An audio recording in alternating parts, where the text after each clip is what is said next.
So, what's your name? Where are you from? And how old are you? Well, my name is Jovan Garcia. I was born and raised in Miami, Florida. I am 28 and I lived my whole life in Florida. That's great. And what made you get into wrestling? Well, I was very young and I was watching the Mick Foley versus Undertaker match, and the Undertaker threw Mick Foley off the top of the cell, and I remember seeing that moment and wanted to experience that and do that as a living. Nice. And how did you hear about Warrior Breed Wrestling? Well, I was training somewhere else and I met the owner there, and he was willing to give me a hand that no one else would. Great. That's great. And how's your experience been? It really, really great. I have the most best times of my life with WBW. And is there anything that pops out when it comes to training or even any of the events that you've been a part of? Yeah, my very first match in training was the best 2 days of my life, where I could let go of my anger on my other opponents and not have to worry about messing up, because we all know we're still learning and we have each other's back in the long run. That's awesome.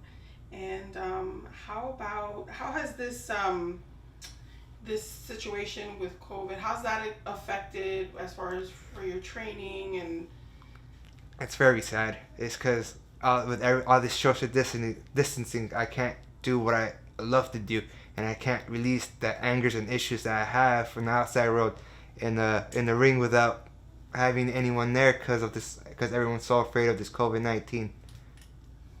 and what are your plans for the future as far as with Warrior Breed? Where do you see it going? Where do you see yourself going? What would you like to do in Warrior Breed to make it better? Everything everything I wanted. I could see it going passing WWE, WCW, AEW. It's gonna beat all of them in the ratings. I know it for a fact because the owner is very mindseted and he knows what he's doing with his company, and I just want to help him achieve that dream. I want to be his Undertaker or his Mark Calloway. That's what I see myself. That's great. That's great. So I want to thank you for your time and thank you for everything. Thank you so much. So tell us what your name is, where you're from, and how old you are. Well, what you need to know that I'm the X Factor, Xander Matt. No, I'm just playing. But my name is Devin Foster. I'm 21, and I'm from Fort Lauderdale, Florida. Good. And let us talk to us more about how did you get into wrestling? First, when I was in middle school, I did boxing, and when I came into high school, I tried MMA, and the MMA coach wanted me to try wrestling because he thought it would fit better for me. And when I tried it, I began to suck at it, but then later on I became good at it, district champion. And one time I just saw a show that came to my high school, and then I always wanted to join. I found the opportunity to join. That's great. And how did you hear about WBW? Just at a show. And once you started training, how did you feel, like actually being in a ring, like the difference between being in a ring and being on a mat, like a regular mat? Well, on the mat, it feels like home, but when I'm in the ring, it feels like I belong there more than it's home. And how has your experience been, at least with training and being part of events with Warrior Breed? I feel like every training, I just grow more and more. I learn more and more, and stuff I do, like researching by myself and taking that to the ring, because it takes more than just what is given to you, is what you put in. And how do you see your future with Warrior Breed? What would you like to do? Where do you see yourself going? Tell us more about that. I feel like Warrior Breed is a good start for me for where I want to go and where I want to end up at. Great. Well, I want to say thank you for taking the time to sit in with us today. Thank you.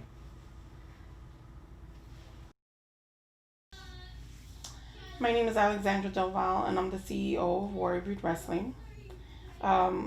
We actually decided to start Warrior Breed Wrestling in 2017.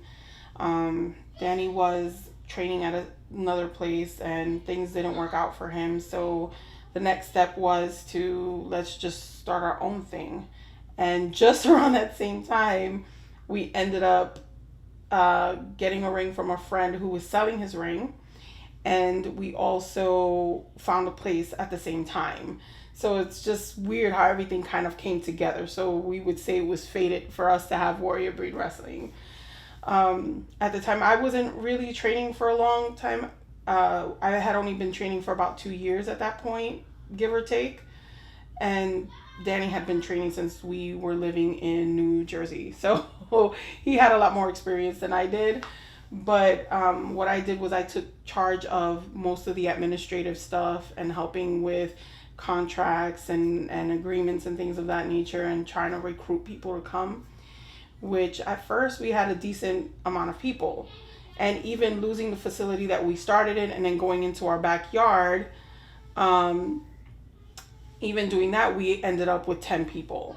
So it was great, and we had great traction. And it's just, when we started getting shows, some people started falling off a little bit. You know, things just started happening, but we had like this blow up, and it was absolutely amazing. You know, even though it was stressful, it felt fulfilling. You know, it gives you this rush and this happiness while you're there, you know, and you build a bond with all these people that you have coming. And it wasn't just our students. We were pulling people from up north in Florida, and even from New Jersey and Puerto Rico. So it was a very diverse crowd, and it felt good. We were, I would say, family, you know. God, I'm getting choked up just thinking about it.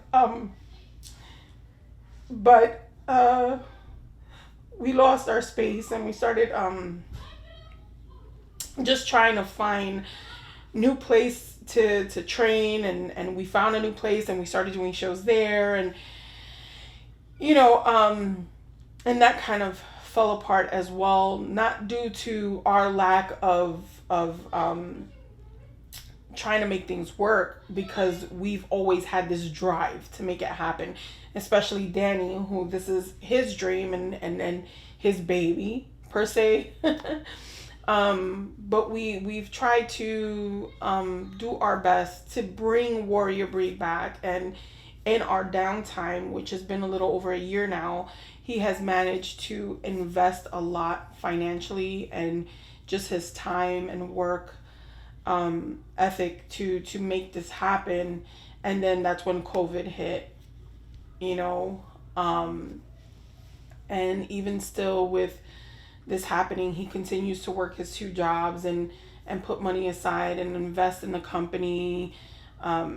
From, you know, he's managed to repair our ring, who had gotten some really bad wear and tear at one point. He also, you know, customized our belts, and he had our turnbuckles customized. Like, all these things he has put together to bring Warrior Breed back to life. And with everything that's going on now, it's just, you know, now baby steps, just the waiting game. And sometimes it's stressful and it causes anxiety. And, you know, we want to bring our family back. And I don't mean just our wrestlers, because we had a great amount of kids who were our interns that we made a family as well. And we all miss it. We all miss the production. We all miss the coming together and making not just a show, but giving people an experience. And that is something that we took pride in, the experience. And we're just hoping for the best, and that we can come back stronger than we ever have. Just like we do. We're warriors.